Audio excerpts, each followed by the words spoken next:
श्री शिव पुराण रुद्र संहिता पार्वती खंड अध्याय 39। भगवान शिव का नारद जी के द्वारा सब देवताओं को निमंत्रण दिलाना, सबका आगमन तथा शिव का मंगलाचार एवं ग्रह पूजन आदि करके कैलाश से बाहर निकलना। नारद जी बोले, विष्णु शिष्य महाप्राग तात विधाता, आपको नमस्कार है। कृपा निधे, आपके मुँह से यह अद्भुत कथा मुझे सुनने को मिली है। अब मैं भगवान चंद्रमौली के परम मंगलमय तथा समस्त पाप राशि के विनाशक वैवाहिक चरित्र को सुनना चाहता हूँ। मंगल पत्रिका पाकर महादेव जी ने क्या किया, परमात्मा शंकर की वह दिव्य कथा सुनाइए। ब्रह्मा जी ने कहा, बेटा तुम बड़े बुद्धिमान हो, भगवान शंकर के उत्तम यश को सुनो। मंगल पत्रिका पाकर भगवान शंकर ने जो कुछ किया वह मैं बताता हूँ। भगवान शिव उस मंगल पत्रिका को प्रसन्नतापूर्वक हाथ में लेकर हृदय से बड़े हर्ष का अनुभव करते हुए हंसने लगे। फिर उन भगवान ने उसे लाने वालों का सम्मान किया, तत्पश्चात उसे बांचकर विधि पूर्वक स्वीकार किया। इसके बाद हिमाचल के यहाँ से आए हुए लोगों को बड़े आदर सम्मान के साथ विदा किया। तदंतर उन मुनियों से कहा, आप लोगों ने मेरे शुभ कार्य का भली भांति संपादन किया। अब मैंने विवाह स्वीकार कर लिया है, अतः आप लोगों को मेरे विवाह में आना चाहिए। भगवान शंकर का यह वचन सुनकर वे ऋषि बड़े प्रसन्न हुए और उन्हें प्रणाम एवं उनकी परिक्रमा करके अपने परम सौभाग्य की सराहना करते हुए अपने धाम को चले गए। तदंतर महालीला करने वाले देवेश्वर भगवान शंभु ने लोकाचार का सहारा ले तत्काल ही तुम्हारा स्मरण किया। तुम अपने सौभाग्य की प्रशंसा करते हुए बड़ी प्रसन्नता के साथ वहां आए और मस्तक झुका प्रणाम कर हाथ जोड़ विनीत भाव से खड़े हो गए। तुम्हारे उपदेश से देवी पार्वती ने बड़ी भारी तपस्या की और उससे संतुष्ट होकर मैंने उन्हें यह वर दिया कि मैं पति रूप से तुम्हारा पाणी ग्रहण करूंगा। पार्वती की भक्ति देखकर मैं उनके वश हो गया, इसलिए उनके साथ विवाह करूंगा। सप्तऋषियों ने लगन का साधन और शोधन कर दिया है, अतः आज से 7वें दिन मेरा विवाह होगा। उस अवसर पर लौकिक रीति का आश्रय ले मैं महान उत्सव करूंगा। तुम विष्णु आदि सब देवताओं, मुनियों और सिद्धों को तथा अन्य लोगों को भी मेरी ओर से निमंत्रित करो। सब लोग मेरे शासन की गुरुता को समझकर प्रसन्नता और उत्साह के साथ सब प्रकार से सज धज कर स्त्री पुरुषों को साथ लिए यहाँ आए। भगवान शंकर की इस आज्ञा को शिरोधार्य करके तुमने शीघ्र ही सर्वत्र जाकर उन सबको निमंत्रण दे दिया। तत्पश्चात शंभु के पास आकर उनकी आज्ञा के अनुसार तुम वहीं ठहर गए। भगवान शिव भी उन सब देवताओं के आगमन की उत्कंठा पूर्वक प्रतीक्षा करते हुए अपने गणों के साथ वहीं रहे। उनके सभी गण संपूर्ण दिशाओं में नाचते हुए वहां बड़ा भारी उत्सव मना रहे थे। इसी बीच में भगवान विष्णु सुंदर वेश धारण की अपनी पत्नी और दल बल के साथ शीघ्र ही कैलाश पर्वत पर आए और भक्ति भाव से भगवान शिव को प्रणाम करके उनकी आज्ञा पाकर प्रसन्नता पूर्वक उत्तम स्थान में ठहर गए। इसी प्रकार मैं अपने गणों के साथ स्वतंत्रता पूर्वक शीघ्र ही कैलाश गया और भगवान शंभु को प्रणाम करके अपने सेवकों सहित सा आनंद वहां ठहरा। तदंतर इंद्र आदि लोकपाल और उनकी स्त्रियां आवश्यक सामान के साथ खूब सज धज कर वहां आई। वे सब के सब उत्सव मना रहे थे। तत्पश्चात मुनि, नाग, सिद्ध, देवता तथा अन्य लोग भी निमंत्रित हो उत्सव मनाते हुए वहां आए। उस समय महेश्वर ने वहां आए हुए सब देवता आदि का पृथक पृथक सहर्ष स्वागत सत्कार किया। फिर तो कैलाश पर्वत पर बड़ा अद्भुत और महान उत्सव होने लगा। देवांगनाओं ने उस अवसर पर यथा योग्य नृत्य आदि किया। विष्णु आदि जो देवता भगवान शंभु की वैवाहिक यात्रा संपन्न कराने के लिए इस समय वहां आए थे, वे सब यथास्थान ठहर गए। भगवान शिव की आज्ञा पाकर सब लोग उनके प्रत्येक कार्य को अपना ही समझकर नियंत्रित रूप से करने लगे और इसे शिव की सेवा मानने लगे। उस समय सातों मातृकाएं वहां बड़ी प्रसन्नता के साथ शिव को यथा योग्य आभूषण पहनाने लगी। मुनिश्रेष्ठ परमेश्वर भगवान शिव का जो स्वाभाविक वेश था वही उनकी इच्छा से उनके लिए आभूषण की सामग्री बन गया। उस समय चंद्रमा स्वयं उनके मुकुट के स्थान पर जा विराजे। उनका जो सुंदर ललाटवर्ती तीसरा नेत्र था वही शुभ तिलक बन गया। कानों के आभूषणों के रूप में जो 2 सर्प बताए गए हैं वे नाना प्रकार के रत्नों से युक्त 2 कुंडल बन गए। अन्य अन्य अंगों में स्थित सर्प उन अंगों के प्रति रमणीय नाना रत्न में आभूषण हो गए। उनके शरीर में जो भस्म लगा हुआ था वही चंदन आदि का अंगराग बन गया और उनके जो गज चर्म आदि परिधान थे वे सुंदर दिव्य दोकूल बन गए।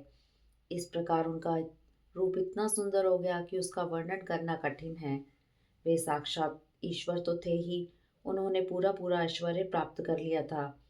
तदंतर समस्त देवता, यक्ष, दानव, नाग, पक्षी, अप्सरा और महर्षिगण मिलकर भगवान शिव के समीप गए और महान उत्सव मनाते हुए प्रसन्नता पूर्वक उनसे बोले, महादेव, महेश्वर, अब आप महादेवी गिरिजा को ब्याह लाने के लिए हम लोगों के साथ चलिए, हम पर कृपा कीजिए।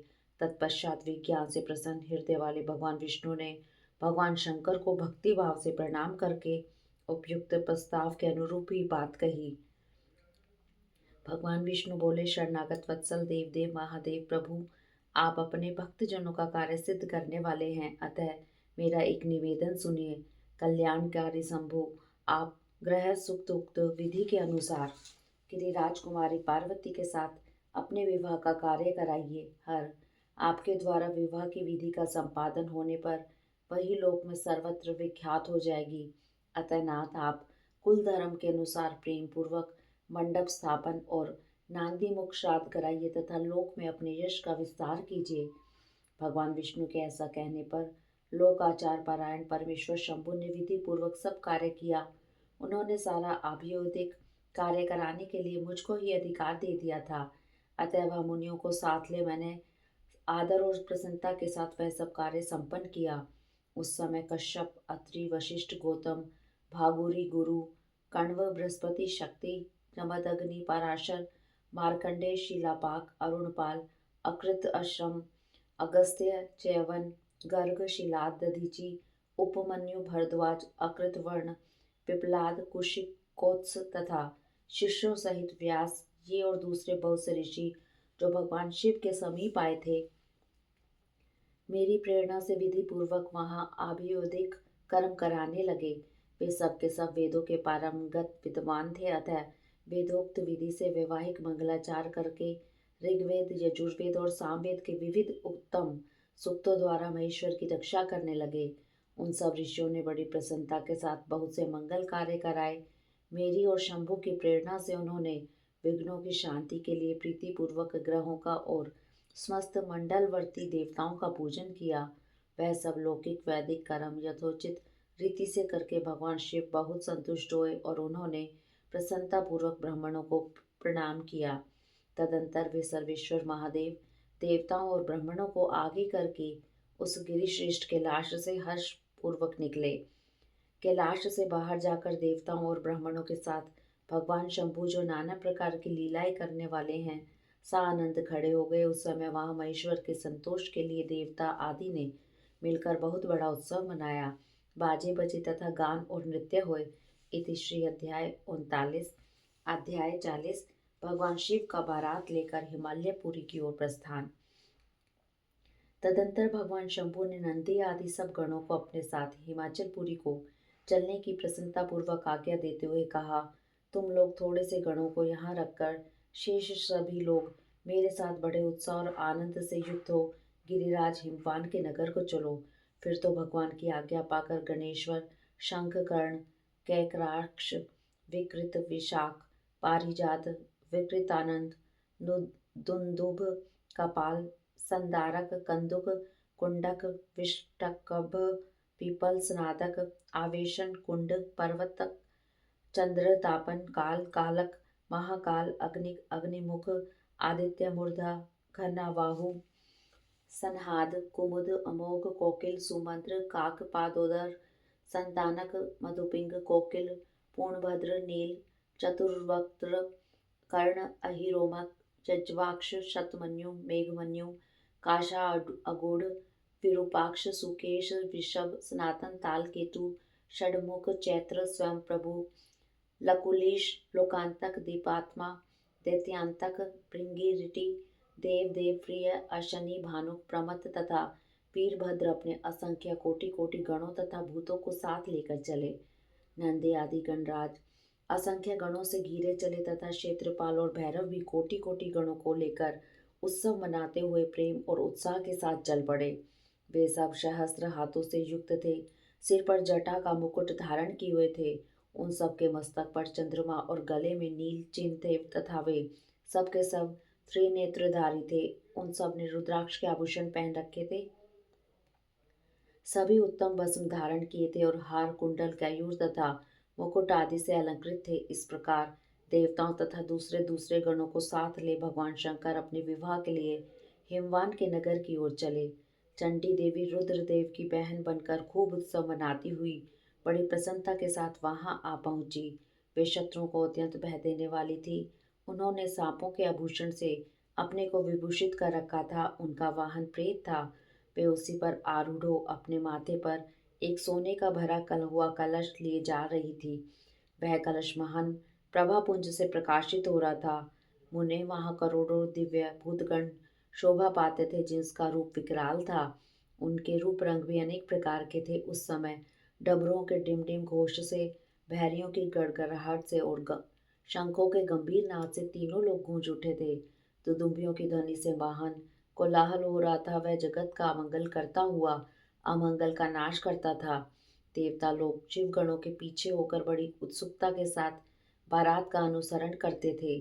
संपूर्ण सिद्ध और लोकपाल आदि भी देवता के साथ थे। देवमंडली के मध्य भाग में गरुड़ के आसन पर बैठकर लक्ष्मीपति भगवान विष्णु चल रहे थे। उनके ऊपर महान छत्र तना हुआ था जो उनकी शोभा बढ़ाता था। उन पर चवर डुलाए जा रहे थे। वे अपने गणों से घिरे हुए थे। उनके शोभाशाली पार्षदों ने उन्हें अपने ढंग से आभूषण आदि के द्वारा विभूषित किया था। इसी प्रकार मैं भी मूर्तिमान वेदों शास्त्रों पुराणों आगमों सनकादिक महासिद्धों प्रजापतियों पुत्रों तथा अन्य अन्य परिजनों के साथ मार्ग में चलता हुआ बड़ी शोभा पा रहा था और शिव की सेवा में तत्पर था। देवराज इंद्र भी नाना प्रकार के आभूषणों से विभूषित हो ऐरावत हाथी पर आरूढ़ होकर अपनी सेना के बीच से चलते हुए अत्यंत सुशोभित हो रहे थे। उस समय बारात के साथ यात्रा करते हुए बहुत से ऋषि भी अपने तेज से प्रकाशित हो रहे थे। वे शिव जी का विवाह देखने के लिए बहुत उत्कंठित थे। शाकिनी जातुधान बैताल ब्रह्म राक्षस भूत प्रेत पिशाच प्रमथ आदि गण तुम्बरु नारद हाहा और हूहू आदि श्रेष्ठ गंधर्व तथा किन्नर भी बड़े हर्ष से भरकर बाजा बजाते हुए चले।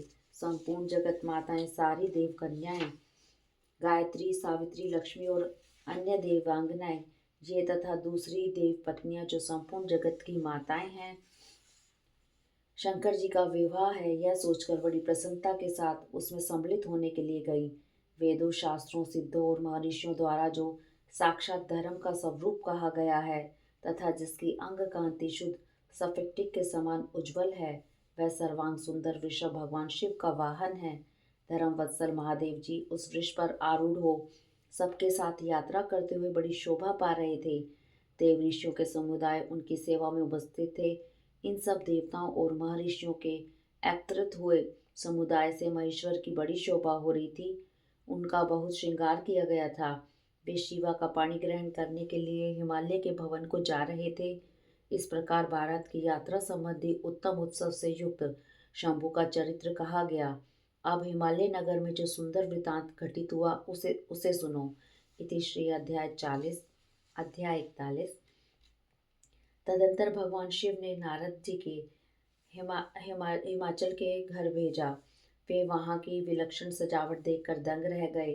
विश्वकर्मा ने जो विष्णु ब्रह्मा आदि समस्त देवताओं तथा नारद आदि ऋषियों की चेतन से प्रतीत होने वाली मूर्तियां बनाई थी उन्हें देखकर देव ऋषि नारद चकित हो उठे। तत्पश्चात हिमाचल ने देव ऋषि को बारात बुला लाने के लिए भेजा। साथ ही उस बारात की अगवानी के लिए मैनाक आदि पर्वत भी आ गए। तदंतर विष्णु आदि देवताओं तथा आनंदित हुए अपने गणों के साथ भगवान शिव हिमालय नगर के समीप सानंद जा पहुंचे। गिरिराज हिमवान ने जब यह सुना कि सर्वव्यापी शंकर मेरे नगर के निकट आ पहुंचे हैं तब उन्हें बड़ी प्रसन्नता हुई। तदंतर उन्होंने बहुत सा सामान इकट्ठा करके पर्वत और ब्राह्मणों को महादेव जी के साथ वार्तालाप करने के लिए भेजा। स्वयं भी बड़ी भक्ति के साथ वे प्राण प्यारे महेश्वर का दर्शन करने के लिए गए। उस समय उनका हृदय अधिक प्रेम के कारण द्रवित हो रहा था और वे प्रसन्नतापूर्वक अपने सौभाग्य की सराहना करते थे। उस समय समस्त देवताओं की सेना को उपस्थित देख हिमवान को बड़ा आश्चर्य हुआ और वे अपने को धन्य मानते हुए उनके सामने गए। देवता और पर्वत एक दूसरे से मिलकर बहुत प्रसन्न हुए और अपने आप को कृतकृत्य मानने लगे। महादेव जी को सामने देखकर हिमालय ने उन्हें प्रणाम किया। साथ ही समस्त पर्वतों और ब्राह्मणों ने भी सदाशिव की वंदना की। वे वृक्ष पर आरूढ़ थे, उनके मुख पर प्रसन्नता छा रही थी तथा नाना प्रकार के आभूषणों से विभूषित थे और अपने दिव्य अंगों के लावण्य से संपूर्ण दिशाओं को प्रकाशित कर रहे थे। उनका श्रीअंग अत्यंत महीन, नूतन और सुंदर रेशमी वस्त्र से सुशोभित था। उनके मस्तक का मुकुट उत्तम रत्नों से जटित होने के कारण बड़ी शोभा पा रहा था। वे अपने प्रभा का प्रसार करते हुए हंस रहे थे। उनका प्रत्येक अंग भूषण बने हुए सर्पों से युक्त था तथा उनकी अंग कांति बड़ी अद्भुत दिखाई देती थी। दिव्य कांति से संपन्न उन महेश्वर की सुरेश्वर गण हाथ में चंवर लिए सेवा कर रहे थे। उनके बाएं भाग में भगवान विष्णु थे और दाहिने भाग में देवता। पीछे देवराज इंद्र और अन्य देवता भी उनके आगे पीछे अगल बगल में विद्यमान थे। नाना प्रकार के देवता आदि उन लोक कल्याणकारी भगवान शंकर की स्तुति करते जाते थे। उन्होंने स्वेच्छा से ही दिव्य शरीर धारण कर रखा था। वास्तव में वे साक्षात परब्रह्म परमात्मा, सबके ईश्वर, उपासकों को मनोवांछित वर देने वाले, कल्याणमय गुणों से युक्त, प्राकृतिक गुणों से रहित, भक्तों के अधीन रहने वाले, सब पर कृपा करने वाले, प्रकृति और पुरुष से विलक्षण तथा सच्चिदानंद स्वरूप हैं। उनके दर्शन के पश्चात हिमवान ने भगवान शिव के वाम भाग में अच्युत श्री हरि का दर्शन किया, जो नाना प्रकार के आभूषणों से विभूषित हो विनीत आनंद गरुड़ की पीठ पर विराजमान थे। भगवान के दाहिने भाग में उन्होंने चार मुखों से युक्त महाशोभाशाली तथा अपने परिवार से संयुक्त मुझ ब्रह्मा को देखा। भगवान शिव के सदा ही अत्यंत प्रिय इन दोनों देवेश्वरों का दर्शन करके परिवार सहित गिरिराज ने आदर पूर्वक प्रणाम किया। इस प्रकार भगवान शिव के पीछे तथा अगल बगल में खड़े हुए दीप्तिमान देवता आदि को भी देखकर गिरिराज ने उन सब के सामने मस्तक झुकाया। तत्पश्चात शिव की आज्ञा से आगे होकर हिमवान अपने नगर को गए। उनके साथ महादेव जी, भगवान विष्णु तथा स्वयंभू ब्रह्मा भी मुनियों और देवताओं सहित शीघ्रतापूर्वक चलने लगे। इस अवसर पर मैना के मन में भगवान शिव के दर्शन की इच्छा हुई, इसलिए उन्होंने तुमको बुलवाया। उस समय भगवान शिव से प्रेरित होकर उनका हार्दिक अभिप्राय पूर्ण करने की इच्छा से तुम वहां गए। गिरिजा के होने वाले पति को पहले मैं देखूंगी। शिव का कैसा रूप है जिसके लिए मेरी बेटी ने ऐसी उत्कृष्ट तपस्या की है। उस समय भगवान शिव भी मैना के भीतर के अहंकार को जानकर श्री विष्णु और मुझसे अद्भुत लीला करते हुए बोले, आप दोनों ने मेरी आज्ञा से देवताओं सहित अलग अलग होकर गिरिराज के द्वार पर चलिए, हम पीछे से आएंगे। यह सुनकर भगवान श्री हरि ने सब देवताओं को बुलाकर वैसा करने के लिए कहा। शिव के चिंतन में तत्पर रहने वाले समस्त देवताओं ने शीघ्र वैसी ही व्यवस्था करके उत्सुकता पूर्वक वहां से पृथक पृथक यात्रा की। मैना अपने मकान के सबसे ऊपरी भवन में तुम्हारे साथ खड़ी थी।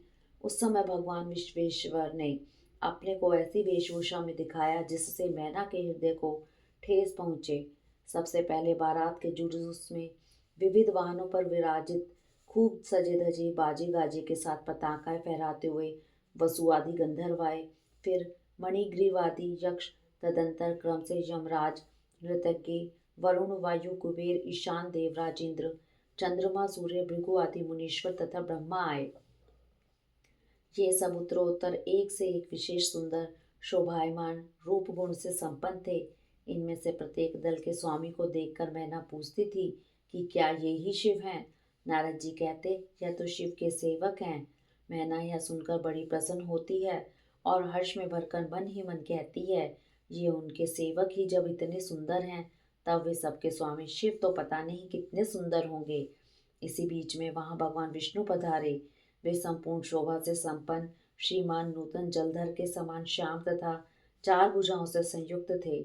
उनका लावण्य करोड़ों कंदर्पों को लज्जित कर रहा था।